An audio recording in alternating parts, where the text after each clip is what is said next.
dɔ i b'a ye k'a fɔ ko fɛn min ye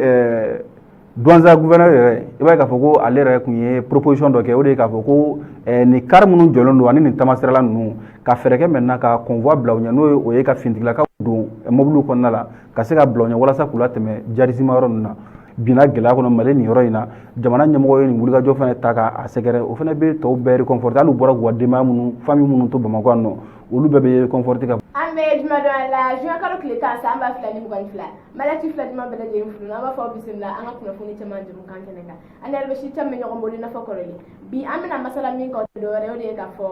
hali bi douanza blocus kɔni bɛ o yɔrɔ in na yen nɔ o ko in kɔni bɛ hali bi ko in daminɛna depuis le 27 mai an bɛ le 10 juin na ni wagati na halisa car ninnu kɔni bloqué bɛ yen nɔ ɛrɛ bɛ si caman bisimila gata ini ɲankuma ka foli lase Mali Actu filɛbaga bɛɛ lajɛlen ma Mali kɔnɔ ani Mali kɔ kan comme n y'a fɔ cogo min na an bɛna kuma bi douanza blocus min bɛ yen nɔ bisuko la a ko bɛ ɲa jumɛn ma halisa gata i n'a fɔ i y'a fɔ cogo min na depuis le 27 mai fo kana bila 10 juin na i b'a ye k'a fɔ ko taamakɛla dɔw bɔra Bamako k'u kunda Gawo kan mais o kɛra depuis le 27 donc u talen se douanza de maintenant i b'a ye k'a fɔ ko u taara bloqué yen nɔ parce que ko fɛn min ye Bamakaci wale kɛbagaw ye ko olu bɛ sira la donc o nana kɛ sababu ye car ninnu ma se ka taa car ninnu jɔra ɲɔgɔn kan fo ka taa caya ɲɔgɔn kan ka taa se fo car caman na passager caman donc maaw bɔra a waati la k'u ka nisɔngoya ni fɛnw caman yira k'a yira k'a fɔ ko u dɛsɛlen don ka taa parce que lakanabaliya bɛ ɲɛfɛ u ye o kumaw caman fɔ i b'a ye k'a fɔ ko Mali Actu yɛrɛ delila ka tamasirabaga dɔw ta interview yɛrɛ la u bɛ lahala min na yen nɔ u y'o ɲɛfɔ Mali Actu filɛbagaw ye donc i b'a ye k'a fɔ ko fɛn min ye douanza gouverneur yɛrɛ i b'a ye k'a fɔ ko ale yɛrɛ tun ye proposition dɔ kɛ o de ye k'a fɔ ko nin car minnu jɔlen don ani nin tamasirala ninnu ka fɛɛrɛ kɛ maintenant ka convoi bila u ɲɛ n'o o ye ka finitigilakaw don mobile kɔnɔna la ka se ka bila u ɲɛ walasa k'u latɛmɛ jarisima yɔrɔ ninnu na i b'a ye k'a fɔ ko an ye kibaruya sɔrɔ k'a fɔ ko o proposition kɛ ko mais passager yɛrɛ de ko non k'u tɛ jɛn ni o ye parce que n'o kɛra a bɛna olu tɔ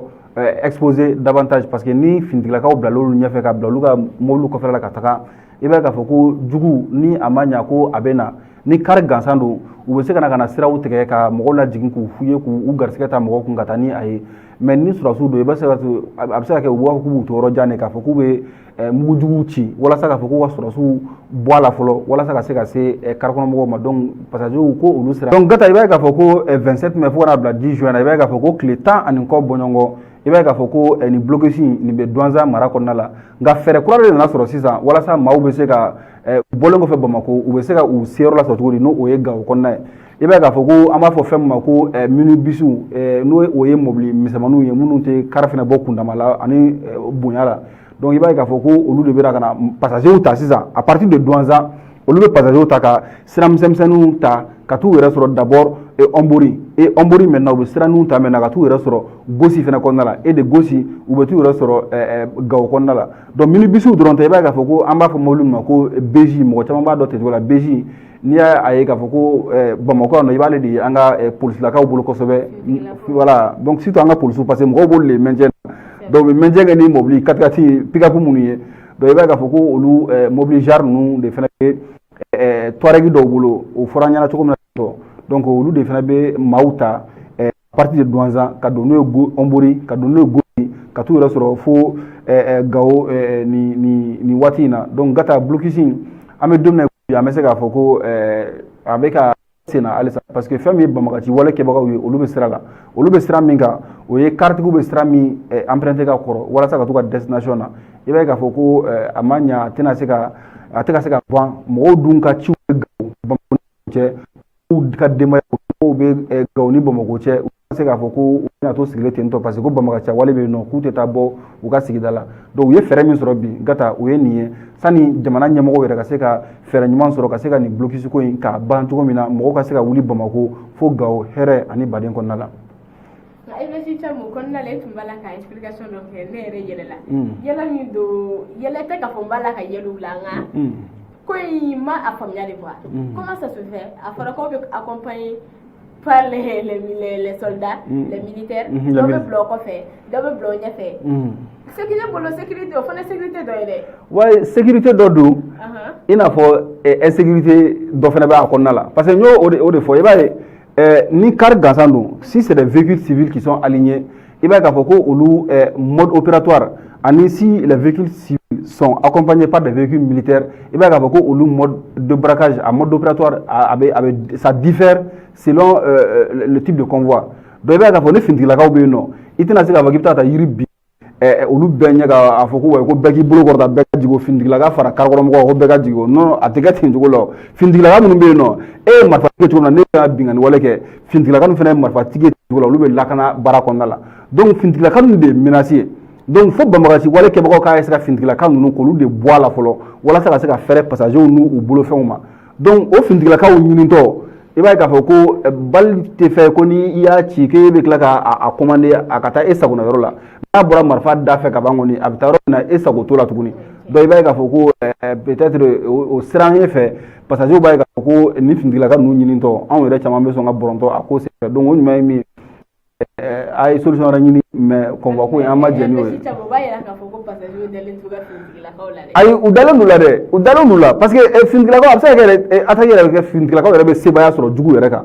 mais i b'a sɔrɔ balle perdue fana bɛ taa ko nin dɔw fana kɛ kɛrɛfɛ quoi dommage collatéraux mais ok ayiwa ni solution sɔrɔla la en tout cas passager de fana nin fɔ parce que komi anw tɛ yen nɔ mais i b'a sɔrɔ u fana ye capacité d'analyse dɔw sɔrɔ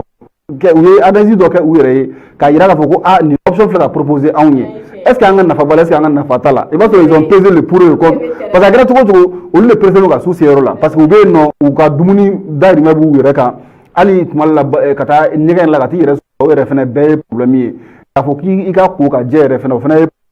donc i t'i fɛ yen nɔ i bɛ précarité kɔnɔna la donc ils ont beaucoup plus intérêt ka taa ka se u seyɔrɔ la walima ka segin u bɔyɔrɔ la en tout cas ka bɔ gɛlɛya in kɔni kɔnɔna la bon n'i y'a ye olu fana ko k'a fɔ ko olu siranna nin ɲɛ parce que an ye nin ta source la douane in nɔ bon n'i y'a ye o fana siranna convoi ɲɛ i b'a sɔrɔ a fana n'a kɔrɔ bɛ ɲɔgɔn na an bɛ waati min na ko sisan sinon Mali yɔrɔ caman bɛ yen nɔ convoi bɛ bila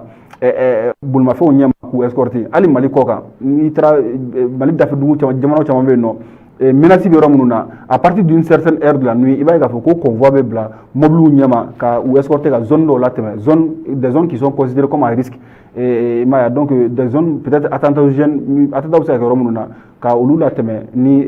civils ye sinon a bɛ kɛ fan bɛɛ quoi mais bɛɛ bɛ décision ta en fonction des réalités du terrain donc passagers ye nin décision ta ils ont sans doute dû se concerter ka bɛn fɛn dɔ la par rapport à ça et dire k'a fɔ ko ko a ka ɲi en tout cas an kɔni ye nin ta nin source ta douane in nɔ a ko kɛra min ɲɛna yen nɔ mais o tɛ a bila an bali k'an b'an bolo jigin halisa ni Ala sɔnna ma an yɛrɛ bɛna wulikajɔw sabati halisa douane bloqué siko in ka se ka ɲɛɲini k'a dɔn a la jusqu'à présent parce que gata a ka d'an ye hali an ka jamana ɲɛmɔgɔ an ka s'u ma o fana ka se ka dɔ fɔ an ye o fana kɛlen ka wulikajɔ min fana sabati i m'a ye parce que olu ka mankun fana tuma lama o ka jugu ka tɛmɛ u ka fɛn c'est-à-dire u ka jugu ka tɛmɛ gɛlɛya min yɛrɛ bɛ ka bin population kan parce que quand il y a une situation il faut que autorités fana ka to ka communiquer à la et de façon officielle u kana to rumeur ka se ka fanga sɔrɔ par rapport à la situation et après ça devient incontrôlable a bɛ taa k'olu yɛrɛ bɛɛ bolo da donc c'est extrêmement important face à des situations comme ça que l'État puisse à défaut de prendre comment dire là de pouvoir éradiquer le fléau dans l'immédiat en tout cas de communiquer sur ce qui est en train de se passer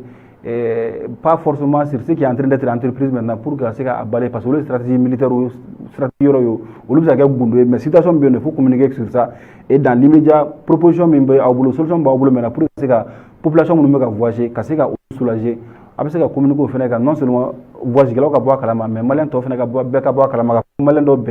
binna gɛlɛya kɔnɔ Mali nin yɔrɔ in na jamana ɲɛmɔgɔ ye nin wulikajɔ fana ta k'a sɛgɛrɛ o fana bɛ tɔw bɛɛ réconforter hali u bɔra k'u ka denbaya minnu famille minnu to Bamakɔ yan nɔ olu bɛɛ bɛ réconforter k'a fɔ ko nos parents qui sont à Douanza qui doivent aller jusqu'à Gao sont entre de bonnes mains parce que l'État veille sur eux olu fana bɛɛ ka ɲi à travers une très bonne stratégie de communication gata effectivement